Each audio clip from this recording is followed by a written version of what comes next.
ng liham.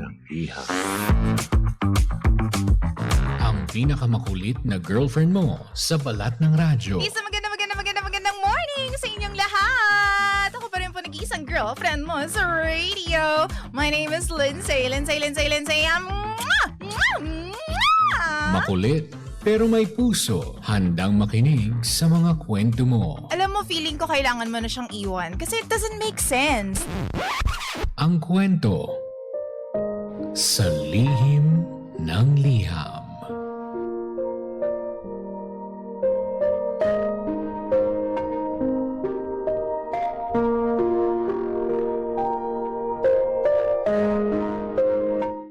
Mahal kong Lindsay. Naguguluhan po ako ngayon sa sitwasyon namin ng ex ko. By the way, please call me Clara. 23 years old. At yung ex-boyfriend ko po ay 23 years old din. Pareho lamang kami. Almost 2 years and 22 months kami na magjowa. At nagkahiwalay kami last April. Sa pagkakatanda ko, first week yun. Siya yung nakipaghiwalay sa akin dahil napagod na raw siya. Napagod na siya sa kakaintindi sa akin. At nafa-fall out of love na raw siya sa akin. Marami naman talaga akong nagawang kasalanan sa kanya. Kaya naiintindihan ko siya.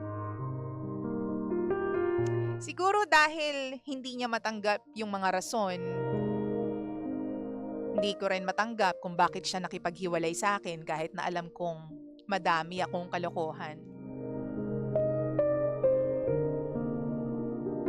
Kaya nanghingi ako ng last chance para baguhin yung mga nagawa kong mali. Kahit konting awa na lang sana. Yun lang ang ibigay niya sa akin. Para naman mapatunayan ko sa kanya na magbabago pa ako. Ibigay niya lang sa akin yung huling pagkakataon. Alam mo, DJ Lindsay, iyak ako ng iyak sa gabi. Kasi talagang nasaktan ako sa pag-iwan niya sa akin. Sa kanya ko lang kasi nagawa yung halos lahat ng first time.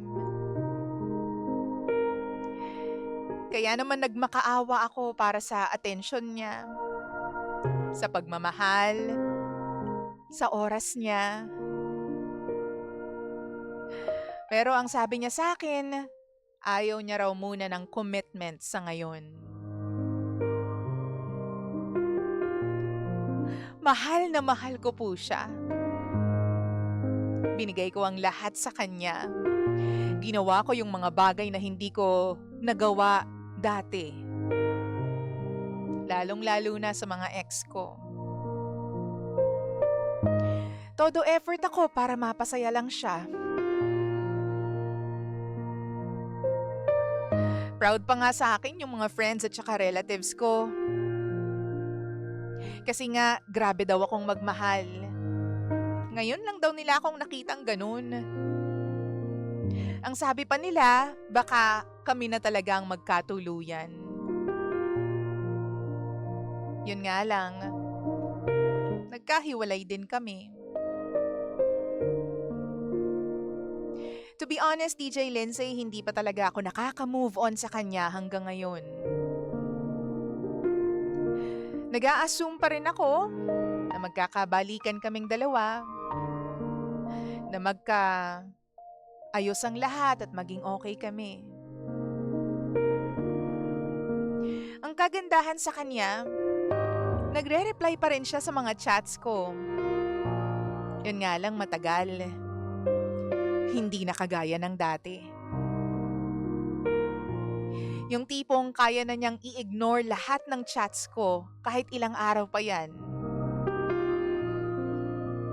Pero sumasagot naman siya sa mga tawag ko. Hindi nga lang nagpapakita ng mukha. Nakikipag-meet din siya sa akin. Pero saglit lang.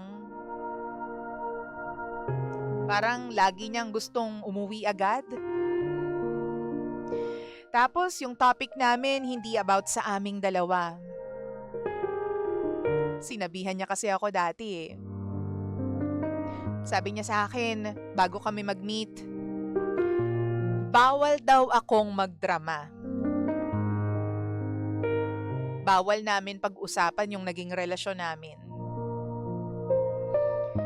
Kaya yun, sinunod ko lahat ng sinabi niya. Fast forward, DJ Lindsay, kailan lang inaya ko siya. Inaya ko siya sa lugar na walang bintana. Sa lugar na malamig. Sa lugar na kaming dalawa lang. Inaya ko siyang mag-check-in, bagay na nakasanayan na namin noon. Ang kinagulat ko, DJ Lindsay, pumayag si ex. Pumayag siya. Kaya naman nalilito ko ngayon kung ano ba talaga ang gusto niyang mangyari sa aming dalawa. Bakit siya pumayag? Mahal niya pa ba ako? Gusto pa ba niya ako? O baka naman awa na lang ang pagpayag niya? O baka respeto sa gusto ko? Bakit willing siyang magbayad at maglaan ng oras para sa akin? Pero ayaw niya namang bumalik sa akin.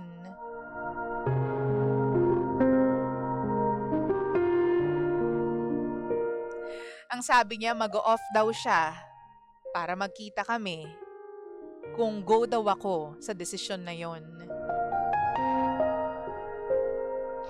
Hindi ko rin alam kung anong gagawin ko during sa check-in namin. Kapag nandun na kami. Sinabihan niya rin ako na wag daw akong mag-assume na magkakabalikan kami pagkatapos namin gawin yun.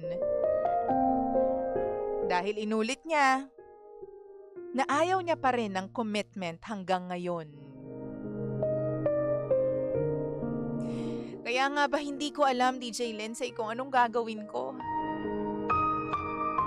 Sana naman, mapayuhan niyo po ako. Mahal na mahal ko siya at gusto kong magkabalikan kami. At sa tingin ko, ito na yung isa sa maraming paraan para mahalin niya ulit ako.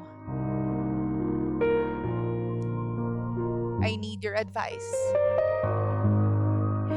Maraming salamat po. Lihim ng liham.